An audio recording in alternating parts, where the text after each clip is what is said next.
My husband doesn't like to go out much. It's not something that I've ever faulted him for or been mad at him about.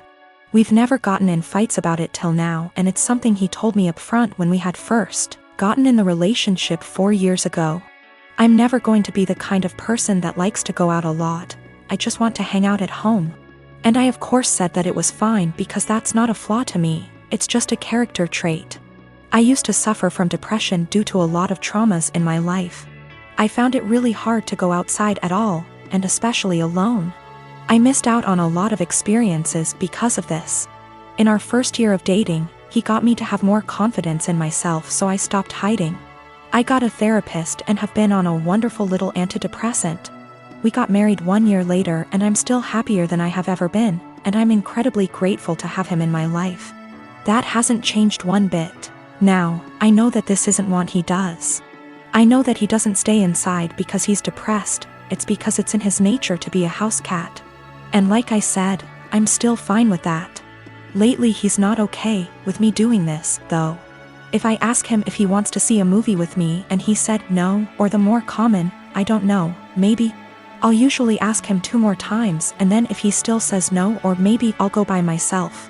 It's the same with going out to dinner, taking little classes, etc. We had fun with this at first. I would come home from doing the thing and then I would excitedly tell him what I'd done and the people I'd met. He'd happily listen and hug me and kiss me on the forehead. It was a really beautiful thing. At one point we called it My Little Adventures, and I would take Polaroid pictures and show them to him and then hang them on the kitchen wall. It was a seriously beautiful point in our relationship, and the times that we would go out and take Polaroids together were some of the happiest times in my life. I even made it a point to have us go to things that he liked to do. It was great. It was seriously so great. About 2 years ago I asked him, "Hey, I've been really passionate about learning a language and eventually going to this language's place of origin. Do you want to study it with me and then go there too?" And he said no to the language, but maybe to going with me. Cut to now, and I'm pretty good at this language. I decided about 4 months ago that I am going to this place. I asked he would still like to come with me, and he said no and got kind of upset that I had learned this language without him.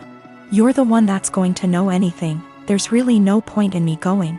I was kind of taken aback because during the process he was really supportive. I didn't really push it, but I apologized and went somewhere else to clear my head about things, and we were fine later on that day. I bought the tickets for me and my mother to go to the place about 4 weeks ago, and ever since then, things have been really tense. If I ask him to do minor things, like come to the grocery store with me, he gets a bit of an attitude.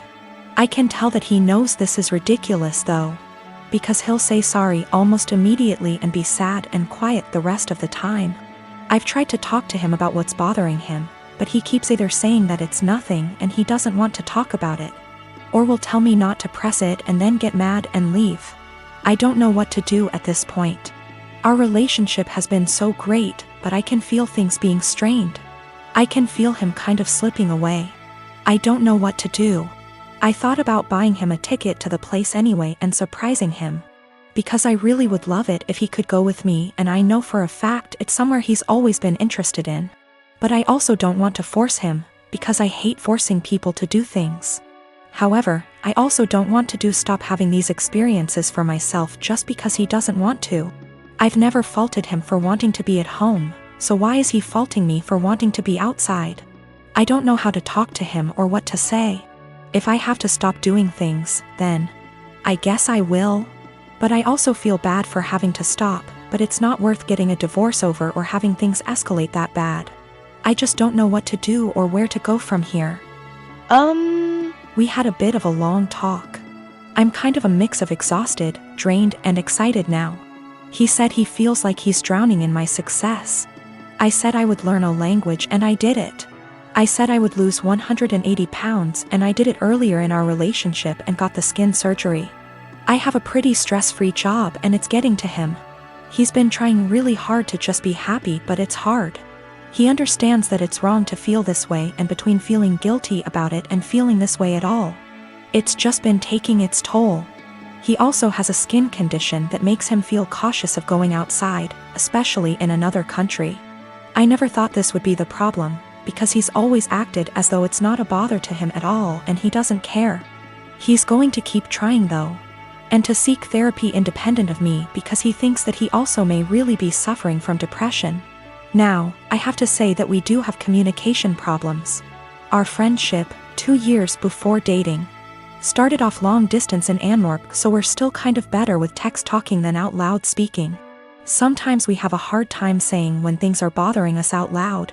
So we'll text it out and then read off of that text because we find it hard to verbalize, and sometimes we just take things harder than we should. We've agreed to go to marriage counseling and we're making an appointment together tomorrow, so there are good things afoot. For more good news, he's agreed to go on vacation with me and my mother. I messed up in this, too.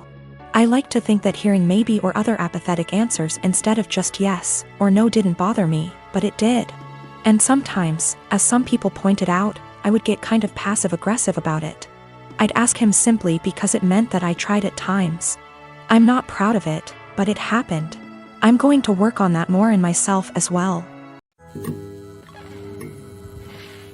I want to point out me and my brother have 2 different fathers. I lost my father last year to cancer. He left me 90% of his stuff, including his family home that was left to him by his dad. It's been in their family for over 100 years. My brother and my dad didn't have a relationship, but he did leave him $10K. My mom was pissed at the will reading, but since she got $10K she couldn't do anything about it. For the past year me and her live okay, together. She went on acting like it was her house like before, which I had no problem with, till in May my brother and his girlfriend moved in. Without even asking me. They're messy, entitled, and rude. I told them in July I want them out by September because they don't pay for anything nor wash a dish.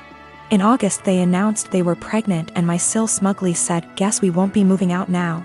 It didn't go down well, but when I told them I wanted them out, my mom and brother basically laughed in my face. Well, the past few months have been hell. They become worse than before, and my mom enables it, then demands me to treat my sil like a princess because she's pregnant.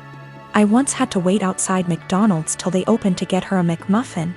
Well, here where I may be the asshole. Because my sil is pregnant, she eats everything she sees, like the cupcakes my friend made me for my birthday. She ate all 6, didn't even get to try them. I can't even make my lunch the night before because when I go to get it, it will be gone. She'll have a smug look on her face while rubbing her belly, then laugh and say, "I couldn't help myself, blame the baby." If I put stuff in my room, my mom will open the door with the spare key. Sil can go through my mini fridge. Well, a week ago I was running late to collage. I didn't have time for my breakfast or to make lunch, and I had to go to work straight after, so all I had that day was a bar of chocolate. When I got home I was starving. I made myself dinner. While it was cooling down I went to use the bathroom. I must have been in there 10 minutes at most. By the time I came out she had 70% of my dinner ate. And I literally lost my shit. Of course she started crying. My mom and brother started screaming at me for making her cry, making excuses, like how she couldn't help it and it was my fault for leaving food around her. Well, I had enough. I told them get out, just like before I got mocked. But here's the thing, back in October my uncle offered me a life-changing amount of money for the house. I called him up crying a few days ago explaining the situation. He said he'd buy the house, but he will evict my mom and brother. The OFC didn't take it too well and I have had to stay with a friend. I've been receiving texts and I'm being tagged in multiple posts on social media. I'm starting to think I'm the bad person now. So for making my mom and brother homeless? If I sell the house to my uncle I will lose 100K, but he's always been good to me. And it's one of those situations where I'd sleep better knowing it's gone to someone in my dad's family. My mom told me because of my age I wouldn't be taken seriously if I tried to evict them. If I evict them and continue to live in the house along with the high financial costs, I don't think they'd ever let me live in peace. My mom has health issues and my sil will have to move in with her parents. They won't allow my brother, so I'd be splitting up a young family, in my mom's words. Background about my sister. 2 years ago, my sister was killed in a car accident. She was riding with a friend to the mall. The friend's parent was driving. And teenage boy plowed through a red light while texting on his phone and hit the car my sister, Carrie, was in. Carrie was killed instantly and her friend, June, was in a coma for 3 weeks before her parents took her off life support. When Carrie passed I was devastated and angry and just not in a good place. Carrie and I had been extremely close. Despite a 7-year age gap between us, we enjoyed a lot of the same shows, we went to concerts together. We volunteered together, and I took it upon myself to guide Carrie like any big sister would do. Our parents were extremely busy with work most days, and Carrie and I would often cook together and do crafts when we weren't too busy with school work. Carrie wanted to be a NICU nurse when she grew up, and I helped her find a volunteer position at a local hospital to help get her gain some experience being around patients. In short, Carrie was my sister and best friend, and when she passed, I was a mess. The last craft Carrie and I made together was a set of candles. We bought the wax at a local craft store, and we both made each other a candle and decorated the jar it was in. That was the day before she was killed. At her funeral, Carrie was buried with the candle I made her. The candle Carrie made me sits on my desk next to my favorite picture of her and I together at the beach. Or it did, until last week. Background about my boyfriend. I met my boyfriend about 1.5 years ago, about 6 months after Carrie passed. I wasn't looking for a relationship, I was still grieving my sister's death. But Eugene came along, and it was love at first sight. He was extremely supportive, let me cry on him when I needed to, didn't push me into getting over grieving or anything. He was extremely gentleman about everything and very, very patient. After 6 months of seeing each other pretty regularly, we made it official. Eugene came into my life at a very low point, and he has always been very respectful of sentiments I keep from my sister. Never asking me to take them down, always giving me space when I needed to cry.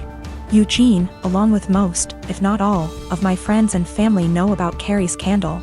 There was a point after she died where I would take the candle with me everywhere out of fear that someone might light it, or steal it. Or who knows what. The point is, that candle was and still is a very important part of my life, and something that my sister made for me and me alone. When Eugene and I moved in together about 4 months ago, I packed away most of the reminders of my sister and put out the candle and picture on my desk. I felt that this was a huge step because when I'd lived just by myself I had pictures everywhere and a few knickknacks laying around from my sister. I wanted to make Eugene and I's home our home with just a small part of my sister there. Eugene understood and was very supportive. Last week, we had a massive winter storm that knocked out power. We didn't have power for 3+ days. The power was knocked out at Eugene and I's house while I was at work, which did not lose power. Eugene texted me that he was going to light some candles and try and get a generator, so we could have some for of power, or at least be able to charge our phones / use lights / etc. Now, we have probably 30+ candles in our house. I am a huge fan of sales, and when Bath & Body Works has a candle sale, I like to stock up and get a range of scents. We have candles scattered all over our house. In the room where my desk is, there are no candles aside from the one Carrie made me. None at all, and there never has been. This room is also downstairs, where Eugene doesn't spend a lot of time, his desk is upstairs. When I arrived home from work last week, I noticed a bunch of candles burning in our living room, safely. Always monitored and not near anything that could ignite. One of these candles was the candle that Carrie had made me. I burst into tears, and when Eugene heard me crying he came out from the bedroom, where he was lighting more candles, and asked what was wrong. I was a wreck and couldn't get any words out. When he tried to calm me down, I shoved past him and locked myself in the room where my desk was and just cried. I don't know how he could be so stupid. He knew, and I thought he understood how sentimental the candle was and how much I cherished having a candle that my now deceased sister had spent time making with me just a day before she was killed. I haven't been able to speak to Eugene since it happened, Tuesday of last week. He has tried to explain why he did it, because he needed candles to be able to see, but I just can't wrap my head around it. He hadn't gotten into the large candle stash I have upstairs right by the living room where Carrie's candle was, but went downstairs, out of the way to grab the most sentimental, cherished item I have. The candle was burning most of the day while I was at work and is now melted and pretty much gone. I do still have the jar it was in, but I can't look at it without bursting into tears. Eugene says it was an accident, but I just don't believe that. He said he was getting around to lighting the candle surplus we have upstairs, but just hadn't gotten there yet. After being home 6 hours alone with no power, I am heartbroken and feel like this is a major slap in the face. I feel disrespected. I feel like he disrespected my sister. I just don't know what to do. I don't feel like I can forgive him for this. I am married to my wonderful wife Melody, and she is currently pregnant with our first child together. I have a 6-year-old daughter Tina, whose mother I split 50/50 custody with. So I know for the most part what Melody needs in order to feel supported while she carries our child. I have been spending lots of time making sure she's comfortable and taking on more of the load at home so she's not doing too much. This is her first child after all, and it's obviously a lot for her physically and emotionally. My mother and Melody don't get along too well. Mom didn't like my ex either. We broke up because we were headed on different paths, not because of my mother, and there's no bad blood. So I think she just doesn't like her because she's dating me for whatever reason. It's weird. She's very nitpicky about Melody, how much she does around the house, how emotional she is. Melody already cries very easily, and being pregnant has made her even more sensitive, which is fine. The fact that she wants to be a stay-at-home mom, it just seems like nothing Melody does is okay. I do, however, stand up for her and do not just allow my mom to talk down to her. Today, before picking up my daughter from summer camp, Melody went to 3 different grocery stores to find rotisserie chicken. She's been talking about it since last night and really wanted one. She sent me picture messages documenting her quest for the chicken and finally found it. My girl was happy. Rotisserie chicken is also kind of a comfort food for her, like spaghetti, because her mom used to make one of those when she was having a lazy day and didn't feel like cooking. She was planning on serving that with some other basic sides for dinner, perfectly fine by me. My mother came by to see Tina and started telling Melody the chicken is bad for her and she should not be eating that pregnant. Melody said it's fine, she usually eats healthy and just wants this one thing she's craving. My mom went on about how unhealthy it was and said she needs to eat something else. Melody said no and went to the backyard to FaceTime her family out of state. When she came back, my mom had thrown out the food and ordered takeout, a salad for Melody and pizza for everyone else.